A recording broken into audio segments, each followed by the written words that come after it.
এই গাথাটা আমি উপরের থেকে দেখেছি কত ফুট নিচে, আপনারা দেখলে একটা অনুভব করে পাবেন।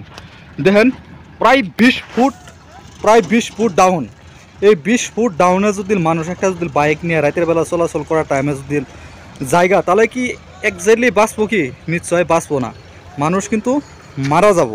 কিন্তু এটার প্রতি কিন্তু কোনো ধরনের মানুষের খেল নাই। আর এই মধুরচরের নদী হলো এটা, দেখতে পাচ্ছেন এখানে কিন্তু অনেকগুলো ট্র্যাক্টর মাটি কাটতেছে। এখন কিন্তু বিকাল হয়েছে, যার জন্য মৌসুমটা কিন্তু বহুত সুন্দর দেখতে পারতেছেন। এটা হলো নদীর দৃশ্য দেখতে পারতেছেন, এটা হলো বাড়িঘর। কিন্তু আমার এই জায়গাটা আহেরা অনেকই ভালো লাগছে।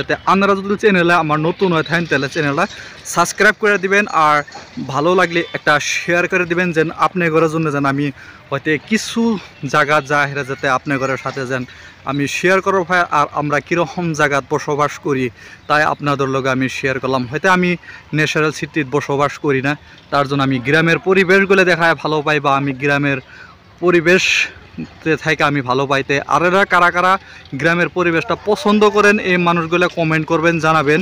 কিন্তু দেখতেই পারতেছেন এটা হলো কিন্তু অনেক একটা সুন্দর চর অঞ্চল হলেও কিন্তু অনেক এখন উন্নত হয়ে গেছে, কিন্তু চর অঞ্চল এখন কিন্তু কম যায় না। এই জায়গাটা দেখতে পারতেছেন অনেক সুন্দর, অনেক বিউটিফুল, একদম মোস্ট পপুলার একটা জায়গা।